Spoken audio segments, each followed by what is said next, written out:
নমস্কার বন্ধুরা, শিউলি রান্নাঘরে আপনাদের সকলকে স্বাগত। আমি শিউলি আজ আবার একটি নতুন রেসিপি নিয়ে আপনাদের কাছে চলে এলাম। আমি সিম দিয়ে আজ দুর্দান্ত একটি রেসিপি বানাবো, আর খুব সহজে কম সময়ের মধ্যে রেসিপিটা তৈরি হয়ে যায়। চলুন দেখে নিন কীভাবে বানায় আর কি দিয়ে বানায়। এখানে কিছু পরিমাণ সিম নিয়েছি, আপনাদের যতটা পরিমাণ সিম নিয়ে নেবেন। আর সিমের যে শিরাটা থাকে সেটা কেটে বাদ দিয়ে আমি দু টুকরো করে নিয়েছি। সিমগুলো ভালোভাবে ধুয়ে নিতে হবে। তারপর আমি কড়াই চাপিয়ে দিয়েছি। কড়াইয়ের মধ্যে পরিমাণ মতো সরষের তেল দিয়ে নেব, রান্নাটা সরষের তেলে বানাবো। এবার আমি তেলের মধ্যে সামান্য পরিমাণ লবণ আর একটু হলুদ দিয়ে শিমগুলো দিয়ে নেব। প্রথমে একটু ভালো করে খুন্তি দিয়ে নাড়িয়ে নেবেন, তারপর শিমগুলো দিয়ে শিমগুলো মিডিয়াম আঁচে ভেজে নেব।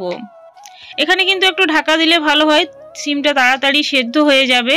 যদি এভাবে ঢাকা দিয়ে আর কিছুক্ষণ পর পর ঢাকাটা খুলে একবার করে নাড়িয়ে নেবেন। আমি এতবার করেছি, 2-3 বার, কিন্তু অতটা দেখানো সম্ভব হয়নি। দেখুন কিছুক্ষণ পর দেখবেন সিমটা খুব সুন্দরভাবে ভাজা হয়ে গিয়েছে।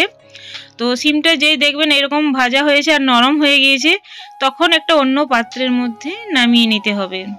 আর রান্নাটা করা খুবই সহজ, দেখলেই বুঝতে পারবেন। তাই ভিডিওটা স্কিপ না করে পুরোটাই দেখতে থাকুন। সিমটা নামিয়ে নিলাম। এবার কড়াইয়ের মধ্যে আরও একটু পরিমাণ সরষের তেল দিয়ে নিলাম।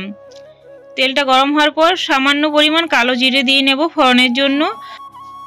এখানে 2টো কাঁচা লঙ্কা দিয়ে নিলাম, আপনারা চাইলে শুকনো লঙ্কাও ব্যবহার করতে পারেন। এবার কিছুক্ষণ ভেজে পরে আমি এখানে 10-12টা রসুন দিয়ে রসুনটা একটু ভেজে নেব। তারপর 1 চামচ গ্রেট করে নেওয়া আদা দিয়ে নেব। আমি এখানে এগুলো কুচি করে দিয়ে নিচ্ছি, তো এরকমভাবে দিলেই টেস্টটা বেশি ভালো আসবে। এবার একটা বড় সাইজের পেঁয়াজ ছোট ছোট কুচি করে দিয়ে নিলাম।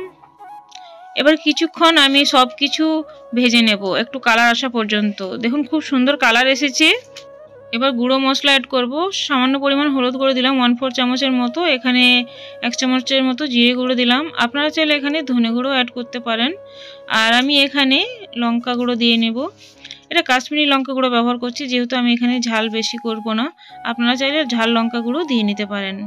এবার এখানে আমি 1 চামচ বেসন দিয়ে নেব। আর এই বেসনটা দিলে এই রেসিপির স্বাদটা কিন্তু অনেক গুণ, বা এই রেসিপির স্বাদের লেভেলটা কিন্তু অনেক গুণ বেড়ে যায়। তো এরকম দিয়ে দেখবেন আর ঠিক এইভাবে বানিয়ে দেখবেন। এখানে আমি একটা টমেটো ছোট ছোট কুচি করে দিয়ে নিলাম। তো প্রথমে একটু ভেজে নেবেন আর তারপরে জল দেবেন। এখানে সামান্য লবণ দিচ্ছি যাতে টমেটোটা তাড়াতাড়ি নরম হয়ে যায়। তো বেসনটা ভালোভাবে কিন্তু ভেজে নিতে হবে, তাহলে রেসিপির স্বাদটা খুব সুন্দর আসবে।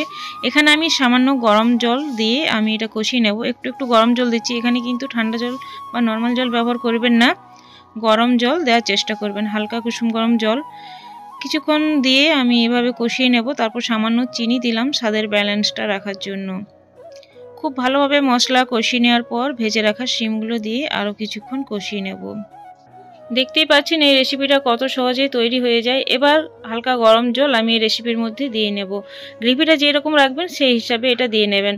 আর তারপর খুব বেশি ফোটানোর প্রয়োজন হবে না, মিডিয়াম আঁচে কিছুক্ষণ ফুটিয়ে নিলে এই রেসিপিটা তৈরি হয়ে যাবে। এবার আমি এখানে স্বাদ মতো লবণ দিয়ে নেব।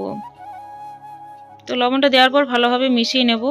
এবার ঢেকে দিয়ে আমি মিডিয়াম আঁচে রান্নাটা করব। বন্ধুরা, আমার এই রেসিপিটা যদি আপনাদের ভালো লাগে তো প্লিজ লাইক, শেয়ার, কমেন্ট করে সাবস্ক্রাইব করে আমার পাশে থাকবেন। পাশের বেলটা প্রেস করে অল করে রাখবেন, তাহলে নিত্য নতুন রেসিপি বা ভিডিও সবার আগে আপনাদের কাছে পৌঁছে যাবে।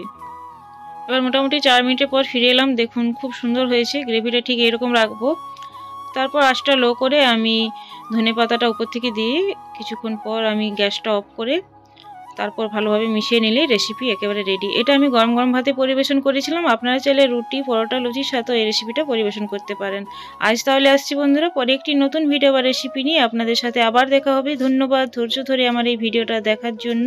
Thanks for watching.